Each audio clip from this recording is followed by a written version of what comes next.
A government shutdown looms and time is running out to get a deal done. But some Democrats tell the Hill a shutdown is necessary to send a message to President Trump.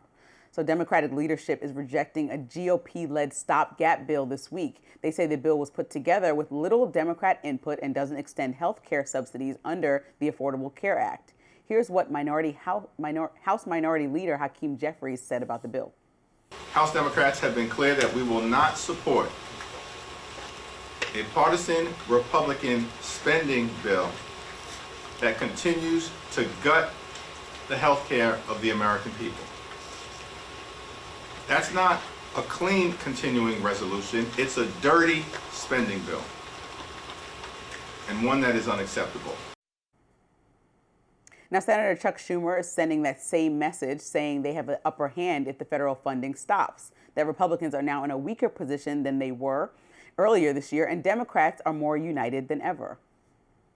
But Dems aren't completely united. Republicans would likely need 8 Democratic Senate votes to push their bill through, and several Democrats tell the Hill the GOP might have 6 at most. Among them is Senator John Fetterman, who recently did post on X saying, "I enthusiastically support extending the ACA tax credits. I'll never vote to shut our government down over that or any other reason." Senate Majority Leader John Thune is preparing for the worst, however, telling reporters this week, "I'm sure you're all asking the question, are we or are we not going to have a Schumer shutdown?" It sounds like, from what he's indicating, that very well might happen.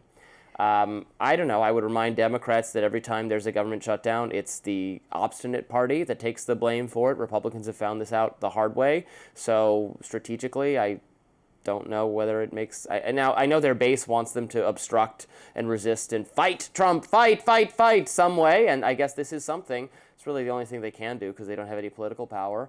And what will happen is that the government will shut down, and you won't even shut down, Trump will just say like, oh, ICE is in national security or whatever, we're still going to do all the things Trump wants to do. You just shut down the parts of the government he doesn't like.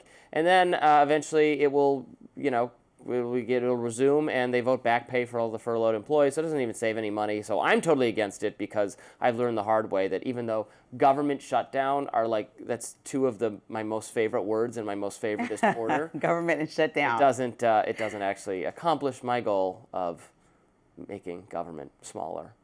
I learned this week that you and I agree about this for a really different reason. You know what I mean? I don't want it to shut down because I think you're like a government federal shutdown. Employees. Oh no, they get a paid holiday, Lindsay. It's they a get failure. Back pay every time. Okay, well, last time I checked, I need my check on Friday. I don't want to wait until December to get my back pay, right? I got a kid, But aside from that, it's just a failure of government to lead.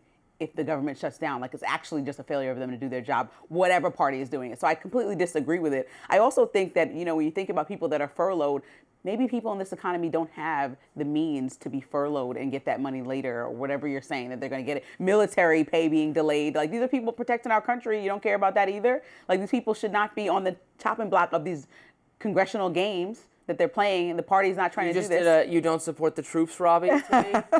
Oh, come on. That's emotional blackmail. And also, Democrats are risking employees. They're not entitled to jobs and our money.